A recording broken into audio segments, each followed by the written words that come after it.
Jangan lambat, bukan tanam keliling. Dan tu yang bijak jauh sikit. Bersihkan keliling dia.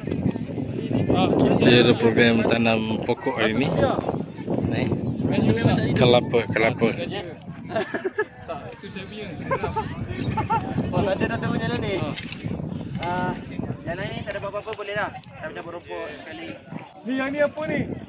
Letak barang semua campur rumput. Kita simpan garang sikit. Kau letak. Jangan Datuk. Sekejap, suruh ambil gambar. Gambar je. Bro, gambar.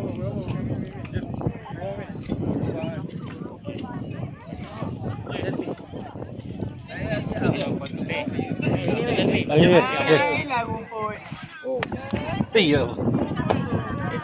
1, 2, 3. Cabut. Kau tu lombok kat tepi kan. Nampak oh dia. Okey, 1, 2, 3. Alright.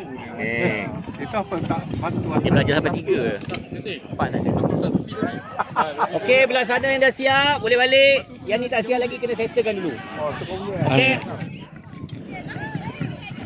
Okey, yang belah dah siap sana boleh baliklah. Okey. Yang sini tak siap lagi tak siap, kita tak boleh pergi lah. Okey ya. Okey, sana dah siap, yang mana dah clear tu boleh balik. Belah laki ni dah settle. Ni sikit lagi.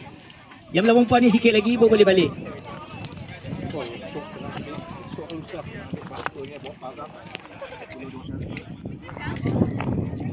Cepat balik.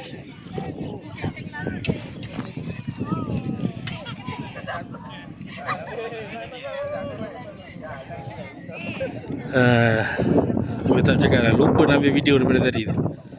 Student kita ramai kali ni, so kita clearkan kawasan ni.